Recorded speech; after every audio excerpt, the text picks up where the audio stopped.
उर्दू सफ़ा को सब्सक्राइब कीजिए और आने वाली हर नई वीडियो के लिए घंटी दबाइए। सरदावर ने कहा, मेरे जहन पर एक ख्याल आया है, अगर डॉकॉन 63 को प्लोशियम रेस के साथ डिस्चार्ज करके डाला जाए तो मेरे ख्याल में काम बन जाएगा। इमरान ने कहा, नहीं, डॉकॉन 63 पोल्यूशन के साथ ही डिस्चार्ज हो ही नहीं सकता।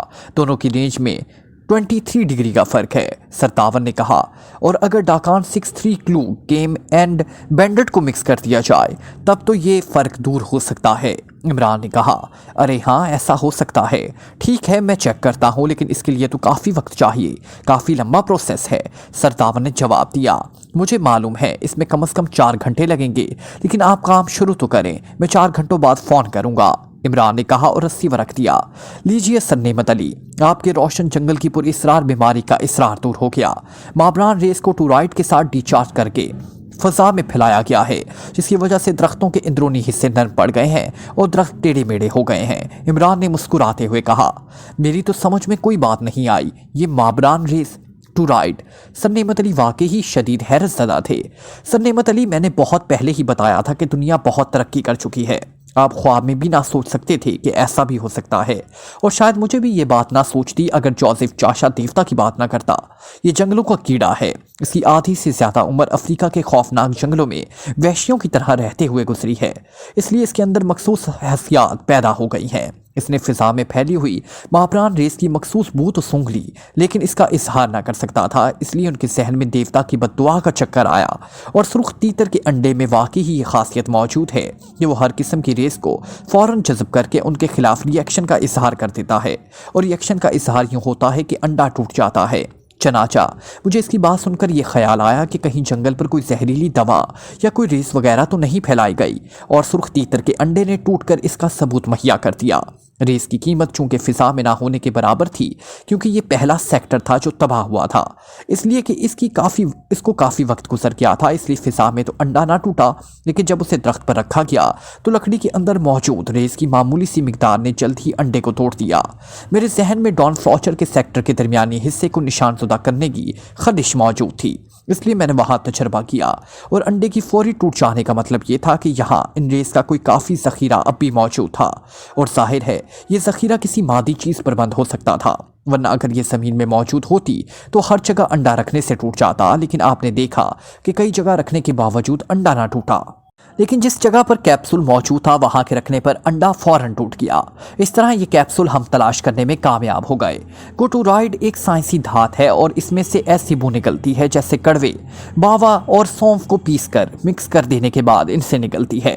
चनाचा मैं मखसूस बू सूंघने ही में समझ गया कि इस कैप्सूल के अंदर टूराइड की तह मौजूद है। और टूराइड वैसे तो बहुत सी रेस को महफूज करने के काम आती है, लेकिन सबसे ज़्यादा ये माबरान रेस को महफूज करने के लिए इस्तेमाल होती है। और अगर टूराइड के नीचे एल्युमिनियम की तह लगा दी जाए और उस पर रेडियाई रेस डाली जाए तो इससे माबरान रेस और टूराइड दोनों मिलकर डिस्चार्ज हो जाती हैं। सरदावर मुल्क के सबसे बड़ी लेबॉर्ट्री के इंचार्ज हैं और बैनुल-अक़वामी तौर पर साइंस में अथॉरिटी समझे जाते हैं। चनाचा आपने देख लिया कि मेरा आइडिया दुरुस्त निकला, इमरान ने वजाहत करते हुए कहा। ओह, इसलिए हमें ये बीमारी किसी तौर पर समझ ना आ रही थी। वैसे इमरान बेटे, मैं तुमसे सख्त शर्मिंदा हूँ। मैं पहले तुम्हें सिर्फ एक मस्करा सा नौजवान समझता रहा, लेकिन तुम तो एक अजीम जहन के मालिक हो। मैं अपने अल्फाज वापस लेता हूँ। मुझे उम्मीद है तुम अपने इस बूढ़े अंकल को मुआफ़ कर दोगे। सर नेमत अली ने इंतहाई शर्मिंदा लहजे में कहा, अरे अरे अंकल, आप कब से बूढ़े हो गए? अभी गुनाह बख्शवाने के लिए आपकी बड़ी उम्र पड़ी है, इमरान ने मुस्कुराते हुए कहा, और सर नेमत अली बेइख्तियार हंस पड़े। तो तुम मुझे माफ़ नहीं करोगे? सर नेमत अली ने कहा, एक शर्त है अंकल, अगर खाने का कुछ मिल जाए तो भूखा आदमी तो दुआएं भी नहीं दे सकता। मुआफ़ी तो एक तरफ रही, इमरान ने मुस्कुराते हुए कहा। ओ, मैं वाकई ही अब बूढ़ा हो गया हूँ। मैंने तुम्हें ना ही कुछ पीने को भेजा है और ना खाने को। Very sorry. उठो, हम घर चलकर खाएंगे, खाना तैयार होगा। सर नेमत अली ने इंतहाई शर्मिंदा लहजे में कहा और खड़े हुए। उनके चेहरे पर वाकई ही शर्मिंदगी के आसार थे, और इमरान हंसता हुआ उठ खड़ा हुआ। बॉर्चर जंगल में एक तवील चक्कर काटकर बड़े मोहतात अंदाज में चलता हुआ सर नेमत अली की रहायशगाह तक पहुंच गया। डॉन फ्लॉचर के साथ मिलकर यहां तक पहुंचने के लिए उससे खसूसी तौर पर इस रास्ते का चुनाव किया था, और गो रास्ते में जगह जगह उसे गश्ती जीपें दौड़ती हुई नजर आई थी, लेकिन बार्चर की उम्र जंगलों में गुजर गई थी और इसने जंगलों में झपटने और वारदातें करने की खसूसी तरबियत भी ले रखी थी। اس لیے گشتی جیبوں سے بچ کر یہاں تک پہنچ جانے سے اسے زیادہ مشکل پیش نہ آئی۔ اس وقت رات تقریباً آدھی گزر چکی تھی۔ ڈان فلاچر نے اسے رہائش گاہ کا اندرونی نقشہ اور خاص طور پر نعیم کے بیڈ روم کے بارے میں اچھی طرح سمجھا دیا تھا، اس لیے بارچر بائیں باغ کی دیوار پر کمند کے ذریعے چڑھ کر اندر آسانی سے اتر گیا۔ اس کے چہرے پر نعیم کا ماسک موجود تھا۔ نعیم کے بیڈ روم کی کھڑکی بائیں باغ میں بھی پڑی ہوئی تھی۔ چند لمحے وہیں دبکے رہنے کے بعد بارچر آہستہ آہستہ آگے بڑھنے لگا۔ اسے معلوم تھا کہ یہاں کتے وغیرہ نہیں ہیں اور نہ ہی کسی قسم کا کوئی حفاظتی سسٹم ہے اور نہ ہی چوکیدار وغیرہ ہے، کیونکہ سر نعمت علی کے خیال میں یہاں جنگل میں کسی نے کیا لینے آنا ہے، اور اگر کوئی آتا بھی تو ظاہر ہے راستے میں موجود چیکنگ پوسٹ والے اسے کیسے گزرنے دے سکتے تھے، اس لیے انہوں نے اس قسم کا کوئی تکلف نہ کیا تھا اور آج تک ایسی کوئی ضرورت بھی انہیں محسوس نہ ہوئی تھی۔ اس لیے بارچر اطمینان سے چلتا ہوا آگے بڑھ گیا۔ اس کی پشت پر ایک تھیلا بندھا ہوا تھا۔ کھڑکی کے باہر لوہے کی جالی وغیرہ نہ تھی بلکہ لکڑی کے فریم میں ڈیزائن دار اندھے شیشے لگے ہوئے تھے۔ اس وقت کھڑکی بند تھی۔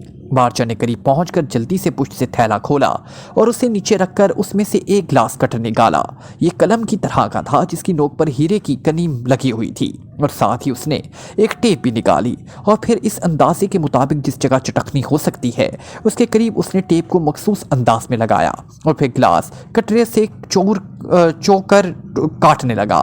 اس کے بعد اس نے اس کٹے ہوئے حصے کے نچلے حصے میں انگوٹھے کے ناخن سے مخصوص انداز میں ٹھوکر لگائی تو کٹا ہوا چوکور حصہ اوپر والے حصے سے ذرا باہر نکل گیا، لیکن ٹیپ لگی ہونے کی وجہ سے وہ نیچے نہ گرا بلکہ قدرے باہر کو نکل کر لٹک گیا، اور بارچر نے بڑی احتیاط سے وہ حصہ نیچے رکھا اور پھر ایڑیوں کے بل اٹھ کر اس نے اس چوک کو رکھتے ہوئے حصے میں سے اندر جھانکا۔ یہ واقعی ہی بیڈ روم تھا اور اندر ہلکے نیلے رنگ کی روشنی پھیلی ہوئی تھی اور سامنے بیڈ پر ایک نوجوان نائٹ سوٹ پہنے گہری نیند سو رہا تھا۔ بارچر نے اس کا چہرہ دیکھ کر یقین کر لیا کہ یہ واقعی ہی سر نعمت علی کا لڑکا نعیم ہے، تو اس نے جھک کر تھیلے میں سے ایک چھوٹا سا پمپ نکالا اور پھر پمپ کا چوڑا حصہ اس نے کٹے ہوئے حصے کے اندر ڈال کر پمپ کے نچلے حصے کو مٹھی سے دبانا شروع کر دیا۔ چند لمحوں تک دبانے کے بعد وہ پیچھے ہٹ گیا اور اس نے پمپ کو واپس تھیلے میں ڈال دیا اور وہیں کھڑکی کے نیچے میں ہی تقریباً 10 منٹ تک دبکا رہا۔ پھر اٹھ کر اس نے ایک بار پھر ایڑیاں اٹھا کر کٹے ہوئے حصے سے اندر جھانکا تو نعیم جو پہلے پہلو کے بل سویا ہوا تھا اب چت لیٹا ہوا تھا۔ بارچر چند لمحے تو اسے دیکھتا رہا، پھر اس نے مطمئن ہو کر کٹے ہوئے حصے میں اپنا ہاتھ ڈال کر اوپر کو اٹھایا اور پھر ہلکی سی کھٹک کی آواز سے چٹخنی کھلنے کی آواز کا نعیم پر کوئی اثر نہ ہوا تو اس نے ہاتھ باہر نکالا اور پھر کھڑکی کو دبا کر اندر کی طرف کھول دیا۔ پھر جھک کر اس نے تھیلا اٹھایا اور ساتھ ہی شیشے کا وہ چوکور ٹکڑا بھی، ان دونوں کو اس نے کھڑکی کے اندر ایک طرف رکھا اور پھر اچھل کر وہ کھڑکی پر چڑھا اور اطمینان سے کمرے کے اندر فرش پر اتر گیا۔ اس نے تھیلا ایک طرف اٹھا کر رکھا اور شیشہ بھی اٹھا لیا، کھڑکی کو دوبارہ بند کیا اور چٹخنی لگا کر اس نے تھیلے میں سے ایک ٹیوب نکالی۔ اس کا ڈھکنا کھول کر اس نے کٹے ہوئے چوکور شیشے کی سائیڈوں پر ٹیوب کو دبا کر ایک بے رنگ سا محلول لگایا اور پھر ٹیوب نیچے رکھ کر اس نے کٹے ہوئے ٹکڑے کو انتہائی احتیاط سے دوبارہ کٹے ہوئے حصے میں اس طرح ایڈجسٹ کر دیا کہ شیشہ وہاں بالکل فٹ ہو گیا۔ چند لمحوں تک بارچر خاموش کھڑا رہا، پھر اس نے کٹے ہوئے حصے پر انگلی سے ٹھوکر ماری، لیکن اب شیشہ مصنوعی مضبوطی سے جڑ گیا تھا اور شاید اس محلول کی وجہ سے اس کٹے ہوئے حصے میں باریک سی لکیر بھی نظر نہ آ رہی تھی۔ یوں لگتا تھا جیسے وہاں سے شیشہ کاٹا ہی نہ گیا ہو۔ اب تھیلا اٹھا کر وہ مڑا اور بیڈ کی طرف بڑھ گیا اور نعیم کے سینے پر ہاتھ رکھ کر چند لمحوں تک اس کے دل کی دھڑکن کا اندازہ لگاتا رہا۔ پھر اس نے جھک کر فرش پر رکھے ہوئے تھیلے کو کھولا اور اس کے اندر موجود ایک سرنج نکال کر اس کی سوئی پر لگی ہوئی کیپ علیحدہ کی اور فرش پر بے ہوش پڑے ہوئے نعیم کے بازو کو ننگا کر کے اس نے سرنج میں موجود بے رنگ محلول نعیم کی بازو میں انجیکٹ کر دیا۔ اب نعیم کم از کم 18 گھنٹوں تک کسی بھی صورت میں ہوش نہ آ سکتا تھا۔ ڈان فلاچر نے اس خاص طور پر تاکید کی تھی کہ نعیم کو قتل نہ کرے، کیونکہ نعیم کی موت کی صورت میں تمام سرکاری ایجنسیاں اس کی موت کی تحقیقات کے لیے میدان میں اتر آئیں گی اور اس طرح صورتحال بگڑ سکتی ہے، جبکہ اب تک کسی کو ذرا برابر بھی احساس نہ تھا کہ روشن جنگل کو باقاعدہ سازش کے تحت تباہ کیا جا رہا ہے۔ وہ اسے درختوں کی کوئی پر اسرار بیماری ہی سمجھ رہے تھے اور ظاہر ہے آخر تک یہی سمجھتے رہتے کہ یہ کوئی بیماری ہے اور اس طرح اس بھیانک جرم میں ہمیشہ پردہ پڑا رہتا۔ انجیکشن لگانے کے بعد اس نے سرنج واپس تھیلے میں ڈالی اور پھر وہ ایک طرف دیوار میں نصب جہازی سائز کے وارڈروب کی طرف بڑھ گیا۔ اس نے وارڈروب کے دونوں بڑے پٹ کھولے اور اندر لٹکے ہوئے کپڑے اتار کر اس نے ایک طرف رکھنے شروع کر دیے۔ الماری کے نچلے حصے میں پوری لمبائی تک ایک بڑا خانہ تھا جس سے شاید کپڑے رکھنے کے لیے استعمال کیا جاتا تھا۔ ابھی اس نے ہینگر میں لگے ہوئے 2 سوٹ ہی اتارے تھے کہ اس کی نظریں اس خانے میں پڑ گئی۔ اس نے جھک کر اسے کھولا تو اسے احساس ہوا کہ اس کی گہرائی اور چوڑائی کافی تھی اور اس میں نعیم کا جسم موڑ توڑ کر ٹھونسا جا سکتا تھا۔ چنانچہ اس نے اس کے اندر موجود کپڑے نکال کر پہلے اسے خالی کیا، مگر دوسرے لمحے وہ رک گیا۔ اسے خیال آیا تھا کہ بند ہونے کے بعد اگر بے ہوش نعیم کو ہوا نہ ملی تو وہ لازماً ہلاک ہو جائے گا، اس لیے ہوا کا اندازہ لگانے کے لیے دراز کو خانے سے باہر نکالا اور پھر جھک کر خالی خانے کے اندر جھانکا۔ دوسرے لمحے اس کے لبوں پر اطمینان بھری مسکراہٹ ابھر آئی۔ خانے کے آخری حصے میں باریک جالی اوپر کی طرف موجود تھی۔ شاید یہ انتظام اس لیے کیا گیا تھا کہ خانے کے اندر بند کپڑوں کو ہوا لگتی رہے، اس طرح کپڑوں کو نقصان پہنچانے والے کیڑوں سے کپڑوں کی حفاظت رہتی تھی۔ لیکن اب یہ جالی نعیم کو ہلاکت سے بچانے کا کام دے گی۔ اس نے دراز کو دوبارہ خانے میں ایڈجسٹ کیا اور پھر وہ بیڈ کی طرف بڑھ گیا۔ اس نے بیڈ پر بے ہوش پڑے ہوئے نعیم کو نائٹ سوٹ اتارا۔ اب نعیم صرف انڈر ویئر میں ملبوس تھا۔ اس نے نعیم کو اٹھا کر کاندھے پر ڈالا اور پھر اسے لا کر اس نے کھلی ہوئی دراز میں ڈالنے کی کوشش شروع کر دی۔ کافی جدوجہد کے بعد اسے اس طرح ایڈجسٹ کرنے میں کامیاب ہو گیا۔ نعیم اب بے ہوشی کا پورا عرصہ اطمینان سے اس دراز کے اندر بند رہ سکتا تھا۔ پھر اس نے الماری کے اوپر والے حصے میں موجود ایک کمبل اٹھا کر اسے نعیم کے اوپر اس طرح ڈال دیا کہ نعیم کا صرف چہرہ باہر رہ گیا۔ وہ دراصل ڈان فلیچر کی اس خصوصی ہدایت کی بنا پر بے حد محتاط انداز میں عمل کر رہا تھا کہ نعیم کسی بھی صورت میں ہلاک نہ ہونا پائے، اور چونکہ سردی تھی اس لیے اس کے اریاں جسم کو سردی سے بچانے کے لیے مکمل کمبل میں لپیٹ دیا تھا، اور پھر اس نے دراز کو آہستہ سے بند کرنا شروع کر دیا۔ چند لمحے کوششوں کے بعد وہ دراز کو بند کرنے میں کامیاب ہو گیا۔ دراز کے اندر اسے چابیوں کا ایک چوڑا بھی ملا۔ چونکہ عام طور پر اس دراز کو بند نہ کیا جاتا تھا، اس لیے شاید نعیم نے چابیوں کو بیکار سمجھتے ہوئے دراز کے اندر ہی رکھ دیا تھا۔ لیکن اب دراز بند کر کے بارچر نے ایک چابی کی مدد سے اس کا تالا بند کر دیا۔ اب نعیم قطعی طور پر محفوظ ہو چکا تھا، ورنہ اسے خطرہ تھا کہ کسی ملازم کے اتفاق سے دراز کھولنے کی وجہ سے نعیم سامنے آ سکتا تھا۔ پھر اس نے دراز میں موجود کپڑوں کو اوپر والے حصے میں پڑے ہوئے ایک بڑے سے بیگ میں ٹھونس کر بند کر دیا، اور پھر پہلے سے اتارے ہوئے لباس اس نے دوبارہ الماری میں لٹکائے، اور پھر الماری کے پٹ بند کر کے وہ مڑا اور نائٹ سوٹ اٹھائے سیدھا باتھ روم کی طرف بڑھ گیا۔ اس نے باتھ روم کے آئینے میں اچھی طرح اپنے چہرے کا جائزہ لیا اور اسے پورے اطمینان ہو گیا کہ کوئی قریب سے دیکھ کر بھی اسے نہ پہچان سکے گا۔ ہر طرح سے مطمئن ہونے کے بعد اس نے اپنے جسم پر موجود لباس اتارا اور نائٹ سوٹ پہن کر اس نے اپنا لباس طے کیا اور باتھ روم سے باہر نکل کر وہ دوبارہ الماری کی طرف بڑھا۔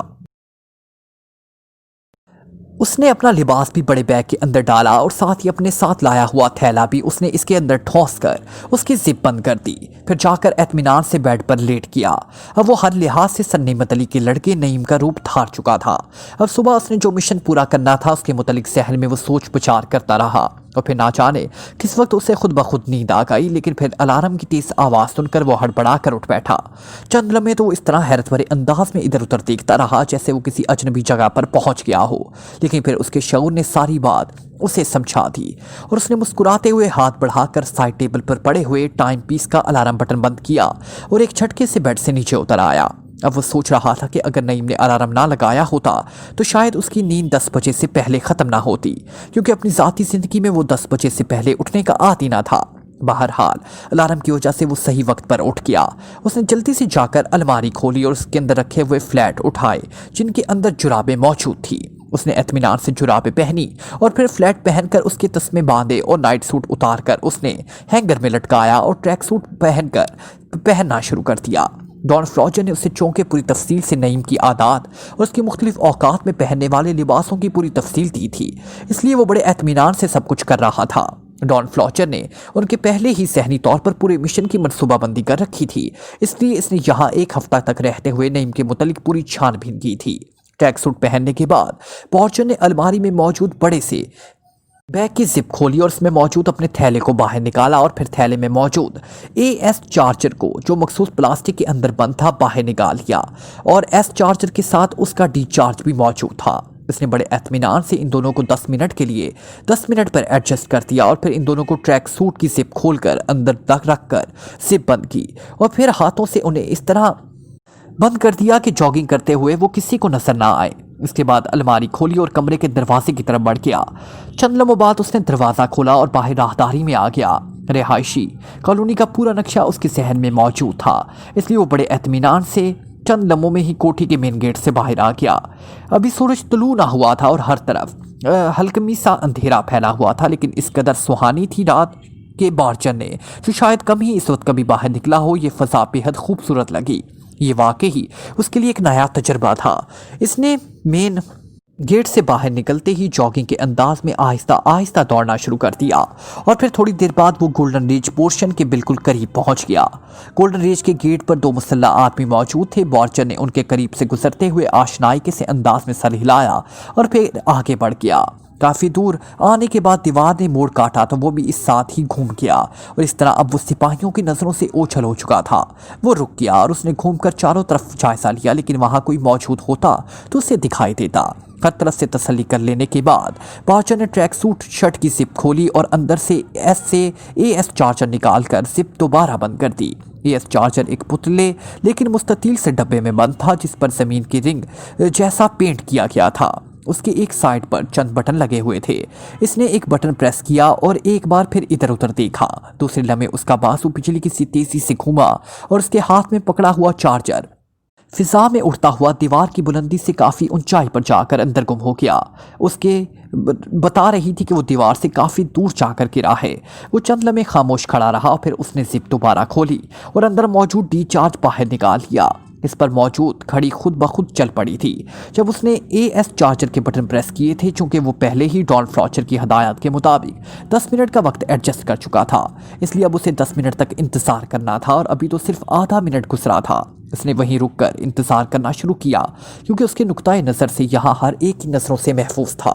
लेकिन जाहिर है 10 मिनट गुजरने के लिए हर हाल में 10 मिनटों का वक्फा तो चाहिए था, लेकिन इंतज़ार की वजह से 10 मिनट गुजारना इसके लिए 10 सदियों के बराबर हो गया। वो मुसलसल इधर उधर देखता रहा और वक्त गुजारता रहा और फिर जब 10 मिनट वक्त पूरा होने लगा तो उसने सुर्ख रंग के बटन पर अंगूठा रख दिया।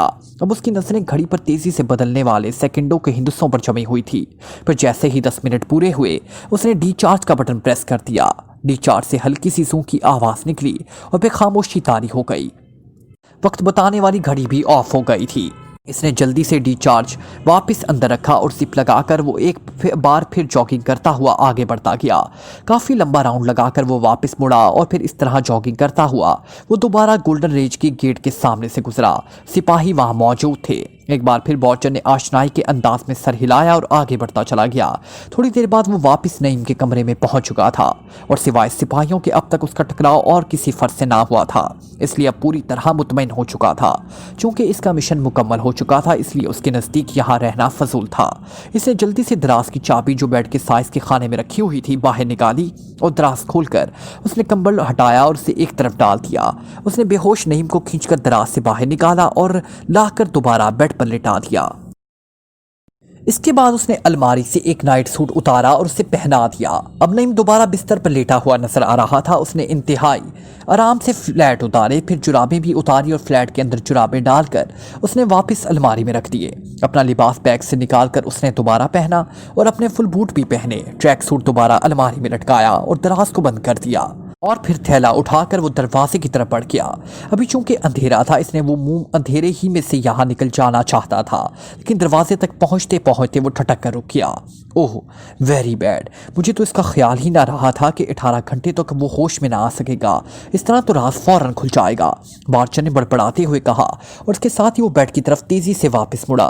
उसने बैग खोलकर उसे टटोला। हिफ्ज़े मातकदम के तौर पर वो बेहोश कर देने वाले महलूल का तोड़ भी हमरा ले आया था। ये दूसरी सुरंज थी कि सुई पर नीले रंग की कैप लगी हुई थी, जबकि बेहोश करने वाले महलूल की सुई पर सुर्ख रंग की कैप थी। उसने जल्दी से कैप हटाई और फिर नईम का बाजू नंगा करके उसने सुरंज में मौजूद महलूल नईम के जिस्म पर इंजेक्ट करना शुरू कर दिया। सिर्फ महलूल उसने इतना बचा लिया जिससे कम से कम 1 घंटे तक नईम मजीद सोता रहता। फिर उसने सुरंज थैले में डाली और थैला उठाए वो दरवाजे की तरफ बढ़ गया। उसने चेहरे पर मौजूद नईम के मेकअप वाला मास्क पहले ही उतार दिया था। एक बार फिर वो मेन दरवाजे की तरफ बढ़ रहा था, लेकिन दरवाजे तक पहुंचते ही वो यखलक छटक कर रुका और फिर तेजी से एक चौड़े सतून के पीछे खिसक गया। उसने 2 आदमियों की बातें करने की आवाज़ सुनाई दी जो एक और राहदारी से इस दरवाजे की तरफ बढ़ रहे थे और अभी उसे ستون کے پیچھے چھپے ہوئے ایک لمحہ گزرا تھا کہ وہ دونوں نمودار ہوئے اور باتیں کرتے ہوئے گیٹ سے باہر چلے گئے۔ ان میں سے ایک بوڑھا آدمی تھا جبکہ دوسرا نوجوان تھا۔ نوجوان باتیں کرتا جا رہا تھا جبکہ بوڑھا مسلسل سنتا جا رہا تھا۔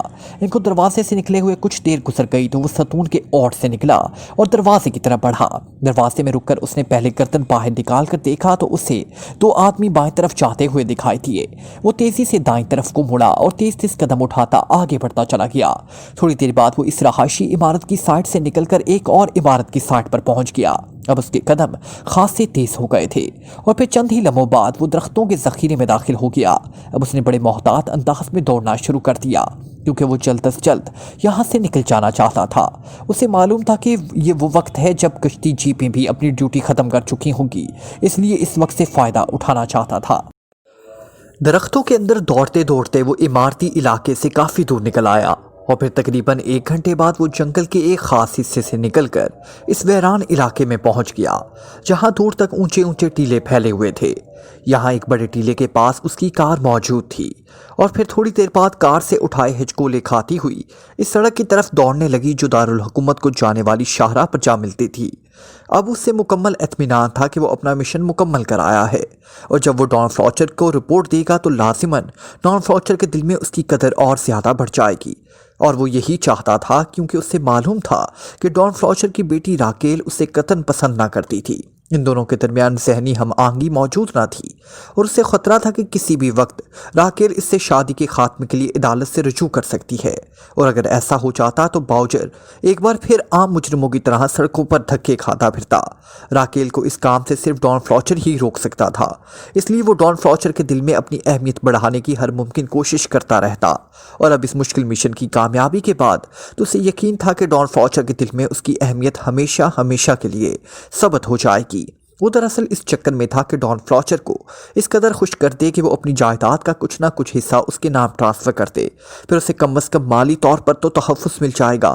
اس کے بعد اس کا منصوبہ تھا کہ ڈان فلاچر اور راکیل دونوں کا اس طرح اکٹھا خاتمہ کر دے کہ کسی کو شک بھی نہ پڑ سکے۔ یہی ایک صورت تھی کہ اس طرح ڈان فلاچر کی پوری جائیداد کا وہ اکیلا وارث بن جاتا، لیکن بہرحال یہ کافی مشکل کام تھا، اس لیے اسے اس وقت تک صرف انتظار کرنا تھا بلکہ ہر صورت میں شادی کو بھی قائم رکھنا تھا۔ نسیم ابھی تک نہیں آیا۔ نشاط بیٹے معلوم تو کرو وہ کیا کر رہا ہے۔ آج وہ صبح کی نماز پڑھنے بھی مسجد نہیں پہنچا۔ سر نعمت علی نے ناشتے کی میز پر بیٹھتے ہی سامنے بیٹھی نشاط سے مخاطب ہو کر کہا، بھائی جان نماز پڑھنے نہیں گئے، یہ کیسے ممکن ہے؟ انہوں نے آج تک صبح کی نماز کبھی قضا نہیں کی، ویسے بھی صبح وہ جاگنگ کے لیے تو جا رہے تھے، میں نے انہیں جاتے ہوئے دیکھا تھا، میں معلوم کرتی ہوں۔ نشاط نے انتہائی حیرت بھرے لہجے میں کہا اور اٹھ کر تیز تیز قدم اٹھاتی بیرونی دروازے کی طرف بڑھ گئی۔ السلام علیکم ورحمۃ اللہ وبرکاتہ۔ اسی لمحے ایک دروازے پر عمران نے داخل ہوتے ہوئے اونچی آواز سے کہا، آؤ آؤ بیٹھو، میں تمہارا ہی انتظار کر رہا تھا، سر نعمت علی نے مسکراتے ہوئے کہا، اور عمران مسکراتا ہوا کرسی گھسیٹ کر بیٹھ گیا۔ عمران نے جوسف اور جوانا کو تو واپس دارالحکومت بھجوا دیا تھا، لیکن وہ خود وہیں رک گیا کیونکہ وہ آج جنگل کے تمام متاثرہ حصوں کا خصوصی سروے کرنا چاہتا تھا۔ اس نے جو فارمولہ سرداور کو لکڑی پر سے مابران ریس کے اثرات ختم کرنے کا بتایا تھا وہ ناکام ثابت ہوا تھا، اور پھر کافی سوچ بچار کے بعد اس نے ایک پلان مرتب کیا اور اسی پلان کے تحت وہ آج تک متاثرہ سیکٹروں کا خصوصی سروے کرنا چاہتا تھا۔ بلیک زیرو کی طرف سے 11B پر اس سے رپورٹیں مل چکی تھی کہ نہ ہی ٹائیگر کسی نئی خبر کی تلاش کر سکا ہے اور نہ ہی جولیا اور اس کے ساتھی ڈان فلاچر کو تلاش کر سکے ہیں۔ البتہ جولیا کی تفصیلی رپورٹ سے یہ کنفرم ہو گیا تھا کہ ڈان فلاچر کم از کم ہوائی جہاز کے ذریعے ملک سے باہر نہ کیا تھا، لیکن ابھی تو یہ بات بھی کنفرم نہیں تھی کہ اس سازش کے پس پردہ واقعی ڈان فلاچر کی شخصیت ہے یا کوئی اور ہے، اور اس بات کو ٹریس کرنے کے لیے وہ یہ تجربہ کرنا چاہتا تھا۔ کیا بات ہے انکل، کیا نعیم اور نشاط نے ناشتے کا بائیکاٹ کر رکھا ہے؟ عمران نے کرسی پر بیٹھتے ہوئے حیرت بھرے لہجے میں کہا، ارے نہیں، نشاط نعیم کو بلانے گئی ہے، آج نہ جانے وہ کیوں نہیں آیا، حالانکہ وہ سب سے پہلے ناشتے کی میز پر پہنچنے کا عادی ہے۔ مجھے تو حیرت ہے کہ نعیم آج نماز پڑھنے مسجد میں بھی نہیں آیا، حالانکہ وہ نماز کا انتہائی سختی سے پابند ہے۔ پہلے تو میں سمجھا کہ شاید نعیم کی طبیعت خراب نہ ہو، لیکن نشاط نے مجھے بتایا کہ وہ صبح جاگنگ کے لیے کیا ہے، سر نعمت علی نے کہا۔ डैडी, नईम भाई को आकर देखिए, उसकी हालत अजीब सी है। वो ना पूरी तरह जाग रहा है ना सो रहा है, अजीब सी कैफियत है। और डैडी, नईम भाई तो नाइट सूट पहने हुए बिस्तर पर लेटे थे, हालांकि मैंने सुबह उन्हें ट्रैक सूट में जॉगिंग के लिए जाते देखा है। नुशात ने कमरे में दाखिल होते ही इंतहाई परेशान लहजे में कहा, ओह क्या हुआ नईम को? सर नेमत अली ने इंतहाई परेशानी के आलम में खड़े होते हुए पूछा और इमरान भी चौंक कर खड़ा हो गया। फिर नेमत अली के साथ वो नईम के कमरे में पहुंच गया। नईम पर गनूदगी सी तारी थी। वो आंखें फाड़कर जागने की कोशिश कर रहा था, लेकिन उसकी आंखें इस तरह बंद हो जाती जैसे कोई ज़बरदस्ती उसे सुला रहा हो। नईम बेटे, क्या हुआ? नुशात, जल्दी से डॉक्टर को फ़ोन करो, इसके चेहरे पर क्या कैफियत हो रही है। सर नेमत अली नईम की हालत देखकर बुरी तरह घबरा गए। मैंने पहले ही फ़ोन कर दिया है, वो अभी पहुंचने ही वाले होंगे, नुशात ने जवाब दिया। सर नेमत अली अब नईम को झंझोड़ते रहे, लेकिन नईम ऊ की अलावा और कुछ जवाब न दे रहा था। इमरान खामोश खड़ा नईम को देख रहा था। उसकी समझ में नईम की ये अजीब सी कैफियत न आ रही थी। क्या हुआ नईम बेटे को? इसी लम्हे एक बूढ़ा आदमी हाथ में बैग उठाए अंदर दाखिल हुआ। डॉक्टर फारूकी, प्लीज़ देखें इसे क्या हुआ, ये तो नीम ख्वाबी की हालत में है। सर नेमत अली ने बूढ़े डॉक्टर से कहा, आप हट जाएं, मैं देखता हूं, डॉक्टर फारूकी ने कहा और बेड के नीचे रखते हुए और सर नेमत अली पीछे हट गए। नईम साहब ख्वाब आवर गोलियां तो इस्तेमाल नहीं करते? इमरान ने सर नेमत अली से पूछा। ओ नहीं, कभी नहीं, सर नेमत अली ने चौंक कर जवाब दिया। लेकिन इसकी कैफियत तो ऐसी है जैसे इस अंदाजे से ज़्यादा मिकदार में ख्वाब आवर गोलियां खा ली हों। इमरान ने होंठ चबाते हुए कहा। डॉक्टर फारूकी नईम की आंखें खोलकर पेंसिल टॉर्च की मदद से देख रहे थे और फिर वो चौंक पड़े। ओह, उन्हें तो बारबेरिलियन का इंजेक्शन लगाया गया है, लेकिन ज़्यादा मिकदार नहीं दी गई, डॉक्टर फारूकी ने कहा। और इमरान डॉक्टर फारूकी की बात सुनकर बुरी तरह चौंक पड़ा। बारबेरिलियन, ये क्या होती है? सर नेमत अली ने इंतहाई हैरत भरे लहजे में कहा। यह बेहोश कर देने वाली दवा है जो इंजेक्शन के जरिए लगाई जाती है। नईम बेटे की आंखों में सुनहरे रंग के डोरे मौजूद हैं। ये बारबेरिलियन की मखसूस निशानी है, लेकिन इनका रंग तेज नहीं है। इससे जाहिर होता है कि बहुत थोड़ी मिकदार का इंजेक्शन लगाया गया है, डॉक्टर फारूकी ने बताया। हाँ डॉक्टर साहब, आप दुरुस्त कह रहे हैं, लेकिन आपने एक और बात महसूस नहीं की कि सुनहरे डोरों के किनारे स्याही माइल हैं, और इसका मतलब ये है कि पहले बारबेरिलिन दी गई है, फिर एंटी बारबेरिलिन की डोज दी गई है। इमरान ने पीछे हटते हुए कहा। ओह, मैंने तो ख्याल नहीं किया, मैं देखता हूँ, डॉक्टर फारूकी ने हैरत भरे लहजे में कहा और एक बार फिर नईम की तरफ मुड़ गए। ये क्या चक्कर है, कुछ मुझे भी बताओ। सर नेमत अली की परेशानी अरूज पर पहुंच चुकी थी। मेरा ख्याल है नईम के साथ कोई पुरअसरार खेल खेला गया है।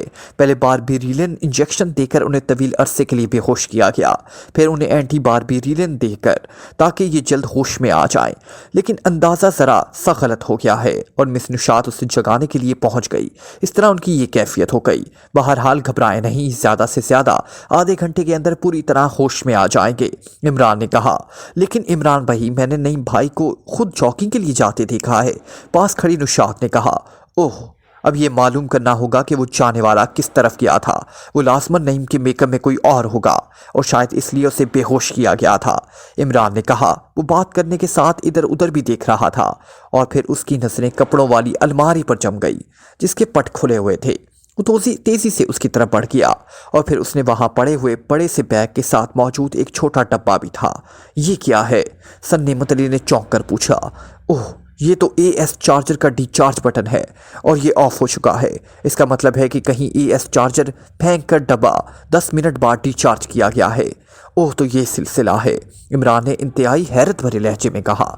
AS चार्जर, डी चार्जर, मेरी समझ में कुछ नहीं आ रहा, कुछ मुझे तो बताओ। सर नेमत अली के लहजे में इस बार शदीद गुस्सा उन्नद आया था।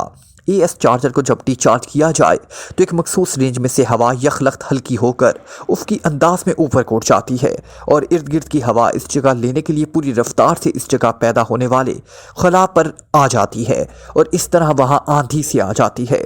बस यही काम है इस AS चार्जर का। ये इसका डिस्चार्जर कहा जाता है।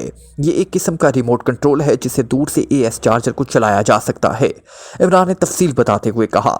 मैंने नईम साहब को इंजेक्शन लगा दिए हैं, आप उन्हें डिस्टर्ब ना करें वरना उनके जहन पर दबाव पड़ सकता है जिससे जहनी तवाज़ुन में गड़बड़ हो सकती है। ये खुद ब खुद ही ठीक हो जाएंगे, उन्हें सोने दीजिए, डॉक्टर फारूकी ने करीब आते हुए सर नेमत अली से कहा। अच्छा ठीक है, शुक्रिया, सर नेमत अली ने कहा और डॉक्टर फारूकी सर हिलाते हुए बैग उठाए वापस चले गए। लेकिन इमरान बेटे, इस सारे चक्कर का क्या मतलब हो सकता है और वो आदमी कौन होगा? जिसे नुशाद बेटी भी ना पहचान सकी। सन्नेमत अली ने कहा, आप मेरे साथ आइए, ये शख्स यहाँ पर डिचार्जर भूल गया है, वरना शायद इतनी आसानी से इसका क्लू ना मिलता, इमरान ने कहा और सन्नेमत अली सर हिलाते हुए कमरे से बाहर आ गए। ऐसी सूरत हो सकती है कि ये मालूम हो सके कि नईम के मेकअप में कौन था। वो आदमी जॉगिंग करने के लिए गया था, इमरान ने कमरे से बाहर आते हुए कहा। मैं पता कराता हूँ, वैसे वो सेक्टर 3 की तरफ जाता है, वो उसका पसंदीदा जॉगिंग ट्रैक है, सन्नेमत अली ने कहा और फिर वो तेज तेज कदम उठाते एक कमरे की तरफ बढ़ गए। शायद वो किसी को फ़ोन करने गए थे। इमरान खामोशी से चलता हुआ वापस ड्राइंग रूम में आ गया। उसकी पेशानी पर सोच की गहरी लकीरें नुमाया थी। इस सारी वारदात का कोई सरपैर उसे नजर ना आ रहा था। किसी मखसूस इलाके में आंधी पैदा करने से मुजरिम क्या मकसद हासिल करना चाहते हैं, यही बात उसकी समझ में ना आ रही थी। वो बार बार इस चार्जर बॉक्स को उलट पलट कर देख रहा था। ये तकरीबन 10 मिनट सन्नेमत अली अंदर दाखिल हुए। पता लग गया इमरान बेटे, वो आदमी गोल्डन रेंज के गेट के सामने से जॉगिंग करते हुए गुजरा था। बाहर मौजूद 2 सिपाहियों ने उसे जाते भी देखा था और आते भी देखा था। हालांकि पहले कभी नहीं उधर ना किया था, लेकिन वो आदमी गोल्डन रेंज के अंदर नहीं गया, ये बात तय है, सन्नेमत अली ने कहा और इमरान चौंक कर खड़ा हो गया। मेरे साथ आइए, मैं अब इस गोल्डन रेंज पोर्शन को खुद चेक करना चाहता हूँ, इमरान ने तेज लहजे में कहा। आओ, सन्नेमत अली ने कहा और दोनों आगे पीछे चलते हुए कमरे से बाहर निकल गए।